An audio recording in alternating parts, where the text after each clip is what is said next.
Hey guys, so today I want to make a quick little video here comparing iOS 7 on the iPhone 5 versus my Samsung Galaxy S4 here, having of course one of the latest versions of Android available. There's some interesting stuff because first of all, iOS has changed a lot with the new version of iOS 7 that you can see over here. First, we do have the lock screen here, which is totally changed. That is how it looks like. On the Galaxy S4 here, we do have the normal screen here with Samsung's own TouchWiz UI on top. Let's see here if we lock it. This is how it looks like. We can quick launch some apps, and then we have the clock widget up there. We can of course launch all of our notification center up there at the top if we would get a new call or anything. So we swipe there to unlock. So pretty much similar there. What is different though here is that on the Samsung smartphone over here, we can have different tabs here where we can add both apps and widgets. But on the iPhone with iOS 7, it still works about the same here, that you can't have any widgets on these pages. You can only see your apps. You do have an option here to have 4 apps at the bottom. Of course, you can change these by holding it in and change them. You can also see that in the iOS 7, you can see that they've totally changed the icons. Every single icon here has been remade, and also in the menus, they've also changed that. You can also see that right now when we try to search, when we go to the left side, we can't do that. We need to do a swipe down like that. That's the new way. So there's much here to say. So how is it different compared to Android? So one thing that's different here is of course that in Android we do have a page here with all of our apps and also a page here with all of our widgets that we can quickly toggle and go to, and then we can decide for ourselves if we want apps or widgets on our home screens. We can have them also empty if we would like. While in iOS 7 it is a little bit different, that you still have the apps. You can't hide the apps or anything, especially not the default apps here, so you have a little less freedom over there. Also, if you take a look at the button layout here, or the area here where you will see all your notifications and things, you can see here that iOS 7 has changed this a little bit. So now you have a big calendar here, and you can see it seems like they will be having that available over here. And then I'm not sure, when you get notifications, you'll probably see notification popping up here as well, and maybe you can see missed calls here or missed messages and things. So Apple is trying to make it a little bit simple, but you won't have that super much control in here. Then you have stock section here, and then also you have no events scheduled for tomorrow. So mostly it seems like Apple is trying to have this one focus to show the calendar and your missed notifications, and they really try to keep it minimalistic and try to decide what people would like to see. You can also see that you can see through this one, so you can see at the back here my icons. So you can see that it has a cool, nice, updated effect over there. While it works a little bit different here in Android. So I can also show you here what kind of version of Android that I am having.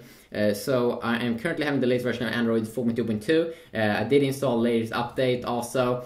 One thing that's different here is when we swipe down here, you have a little bit more of a clear view. Personally, here you will have see all your notifications for different apps, people trying to call you and things. You can also change the brightness here quick, something that I use a ton. And then the most powerful thing here, I think, is that you have so many quick toggles when you quickly want to enable or disable stuff like Wi-Fi, GPS, vibration, sound, screen rotation, Bluetooth, all of these things that you many times just want to quickly toggle, and you even have more if you tap there at the side. Now we can also discuss which one do look the best in terms of its design. I would say that the iOS still looks a little bit more polished here with the font and the cool gradient. It definitely looks a little bit more polished over here. And then also you don't have any quick access in here to settings, but then of course you can just go to the settings app. So you can also see that the settings apps are a little bit different here. You do have some tabs up here at the top on the Samsung phone. They made it a little bit easier compared to earlier the times when you have tabs here at the top. So quickly, if you want to go to connections, you already are at that tab. My device, if you want to change anything with your device, your account section for all your accounts connected to your phone, and then a more section for some advanced developer stuff and see some storage things and do stuff like that.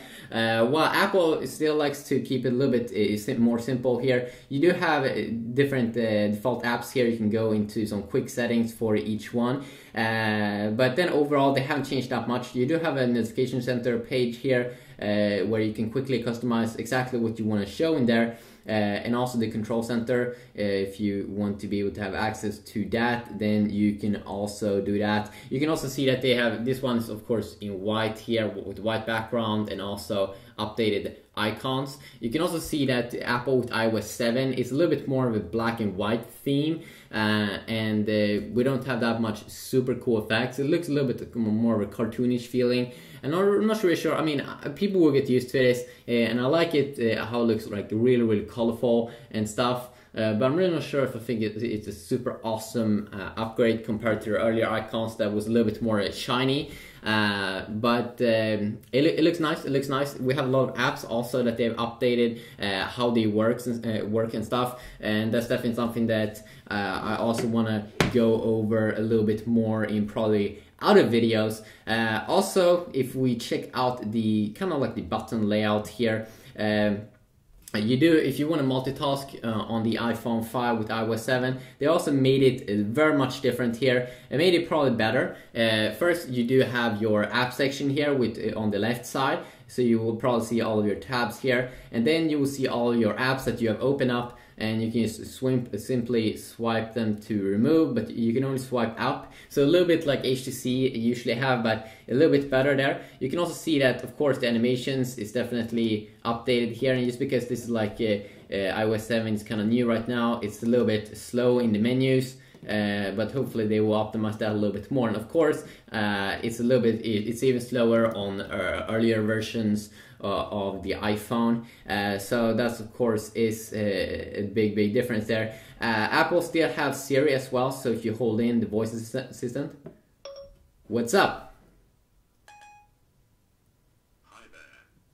So you can see here in this white and black theme, they've also made it, I think looks a little bit more polished here, and it's a very interesting update there that the Apple have done. Of course, you also can have your voice assistant here with my Samsung smartphone. If I go and enable S-Voice,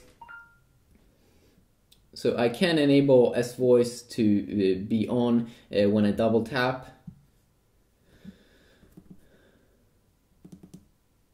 What's up? What? So you can still do a lot of things with the S-Voice, but it's probably not as good as Siri. But I do set my alarm sometimes with S-Voice because I like to talk and do that. But it probably is a little bit more polished here on the iPhone 5. If we go into settings area here, I mean, there's so much we can cover. It's really hard to cover everything in one video. We can see here that the multitasking, how it looks like on the S4 is a little bit different here. You can probably see quicker a lot of apps here, which could be nice. I definitely do enjoy that you can quickly close all the apps with one button tap like that. And also the cool thing with the Samsung device here is if we hold in the back key, we can actually have multiple, let's see here.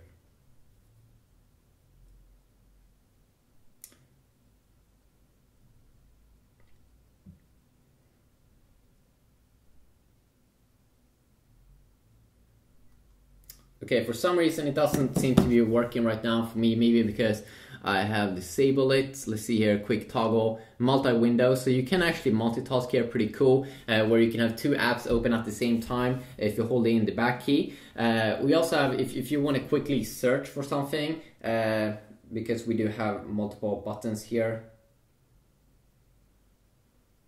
If you want to search for something on your S4 online, you can just hold in the menu key, and there we go. We quickly have Google there. I want to hear your opinions, what you think, if you want to see any specific comparison. I mean, there's a lot of things they've upgraded with iOS, and I definitely do believe this is an interesting update, and I've been waiting for Apple to do some constant improvements. And one of my favorite features is definitely the animations.